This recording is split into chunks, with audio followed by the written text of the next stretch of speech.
Hello guys, welcome back to another video. तो guys, Radhe developers की financial year 2023 की first quarterly result out हो चुकी है। तो गाइस, इस वीडियो में हम लोग यही देखेंगे कि कंपनी ने जून क्वार्टर में कैसी परफॉर्म की है, क्या क्या पॉइंट्स इंप्रूव हुई है एंड कहाँ कहाँ पे कंपनी ने डिटोरिएट की है, और कंपनी के फंडामेंटल्स भी चेक करेंगे और देखेंगे कि क्या ये कंपनी पैसे लगाने लायक है या नहीं। उसके साथ साथ हम लोग कंपनी के टेक्निकल्स के बारे में भी डिस्कस करेंगे। तो गाइस, बिना टाइम वेस्ट किए कंपनी की फंडामेंटल एनालिसिस करते हुए वीडियो को शुरू करते हैं।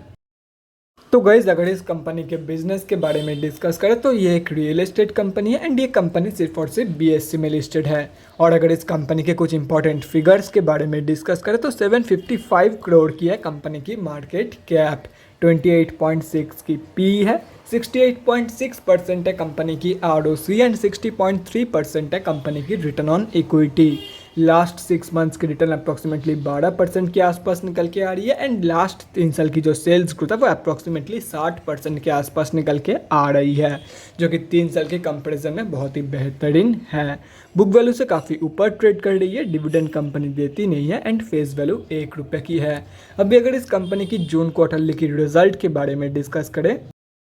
तो गाइस, जून 2022 की क्वार्टरली रिजल्ट आप लोगों के सामने है एंड यहाँ पे जितने भी सारे फिगर्स है वो सब लैक्स में दिया हुआ है, लेकिन डोंट वरी अबाउट इट, क्योंकि मैं हर एक फिगर्स को क्रोर्स में कन्वर्ट करने के बाद ही आप लोगों को बताऊंगा ताकि आप लोगों को भी समझने में आसानी हो। तो गाइस, सबसे पहले कंपनी की रेवेन्यू चेक करते हैं। तो जून 2022 की क्वार्टर में कंपनी ने 3.06 करोड़ की रेवेन्यू जनरेट किया है, और अगर ये मार्च 2022 की क्वार्टर एंड जून 2021 की क्वार्टर से कंपेयर किया जाए तो मार्च 2022 की क्वार्टर में कंपनी ने 10.29 करोड़ की रेवेन्यू जनरेट किया था एंड जून 2021 की क्वार्टर में सिर्फ और सिर्फ 3.48 लाख रुपीज़ की कंपनी ने रेवेन्यू जनरेट किया था।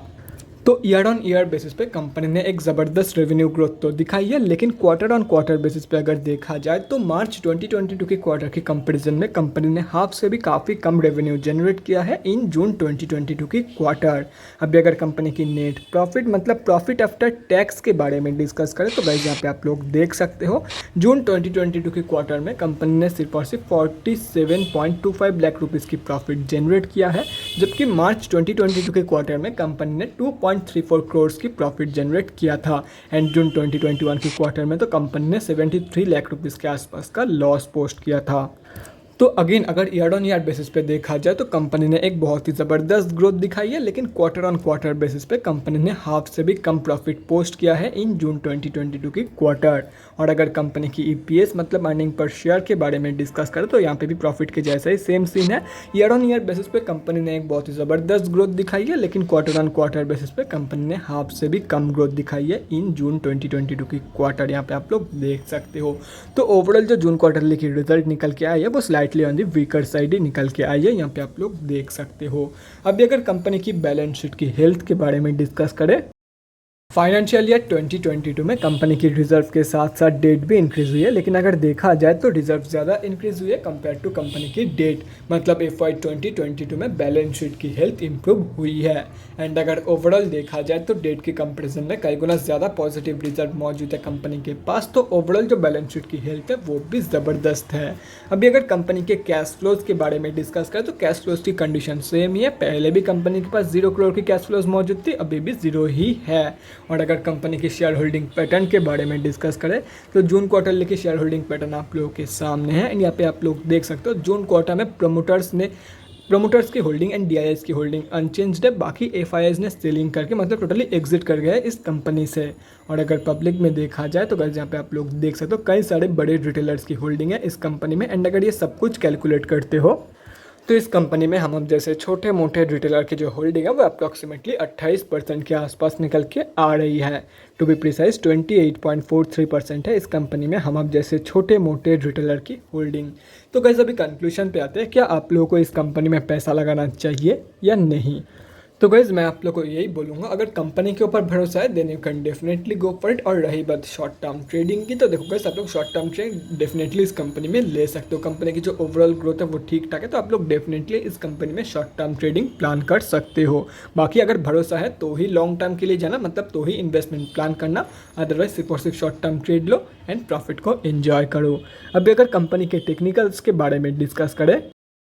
तो गाइस ये सिर्फ और सिर्फ बीएससी में लिस्टेड कंपनी है, तो हम लोग आ चुके हैं बीएससी के डेली चार्ट पे। एंड पहले ही क्लियर कर रहा हूँ, ये कंपनी स्विंग ट्रेडर्स के लिए नहीं है। एंड ये मैं इसीलिए बोल रहा हूँ क्योंकि कंपनी जब भी कोई भी मूवमेंट दिखाती है, कोई भी मेजर मूवमेंट दिखाती है, तो मैक्सिमम टाइम ये कंपनी सर्किट में ही रहती है, चाहे वो अप मूवमेंट हो या तो फिर डाउन मूवमेंट हो। अगर अप मूवमेंट देखा जाए तो company maximum time upper circuit में ही रहती है, और अगर डाउन मूवमेंट देखा जाए तो company maximum time lower circuit में ही रहती है। तो ऐसे में मैं आप लोग को बिल्कुल भी सजेस्ट नहीं करूँगा कि इस कंपनी में आप लोग कोई भी स्विंग ट्रेड प्लान करो, क्योंकि अगर देखो यहाँ पे आप लोग एंट्री नहीं कर पाओगे, एकदम एंड पॉइंट पे, एकदम लोएस्ट प्राइस पॉइंट पे आप लोग एंट्री नहीं कर पाओगे। एंड अगर आप लोग लेट एंट्री करते हो तो यहाँ पे मैक्सिमम टाइम ऑपरेटर्स का गेम चलता है, तो किसी को भी नहीं पता कि कंपनी कहाँ से गिरेगी, कहाँ से ये कंपनी रेजिस्टेंस फेस करेगी। तो इसीलिए बोल रहा हूँ कोई भी श्योरिटी नहीं है इस कंपनी में। एंड आप लोग लोअर सर्किट में एग्जिट भी नहीं कर पाओगे, बेकार में आप लोग ट्रैप्ड हो जाओगे, जितना प्रॉफिट हो रहा होगा वो भी एंटायरली लॉस में कन्वर्ट हो जाएगा। तो इसीलिए स्विंग ट्रेडर्स को मैं इस कंपनी से दूर रहने के लिए बोलूँगा।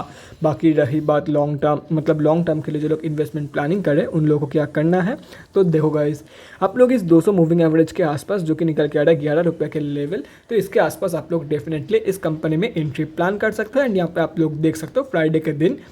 इस कंपनी में ज़बरदस्त सेलिंग हुई थी, तो हो सकता है ये कंपनी आप लोग को 11-12 रुपये के आसपास मिल जाए। और रही बात शॉर्ट टर्म ट्रेडर्स की, तो इस आप लोगों को मैं सेम ही बोलूँगा, 11-12 रुपये के आसपास अगर आप लोग को ये कंपनी मिल जाती तो एक बहुत ही बढ़िया एंट्री आप लोग प्लान कर सकते हो अराउंड दिस प्राइस रेंज। तो guys that's it for this video, अगले वीडियो में मिलते हैं गाइज। Thanks for watching. और गाइज अगर आप लोग के मन में कोई भी डाउट या क्वेरी रहती है स्टॉक मार्केट या किसी भी स्टॉक से रिलेटेड, तो कमेंट सेक्शन में कमेंट करके मुझसे पूछ सकते हो, या तो फिर मेरे इंस्टाग्राम का लिंक आप लोग को डिस्क्रिप्शन बॉक्स में मिल जाएगा, जाके वहाँ पर ही मुझे डीएम कर सकते हो for an one on one conversation. Thanks again for watching guys, bye guys, and definitely guys stay safe.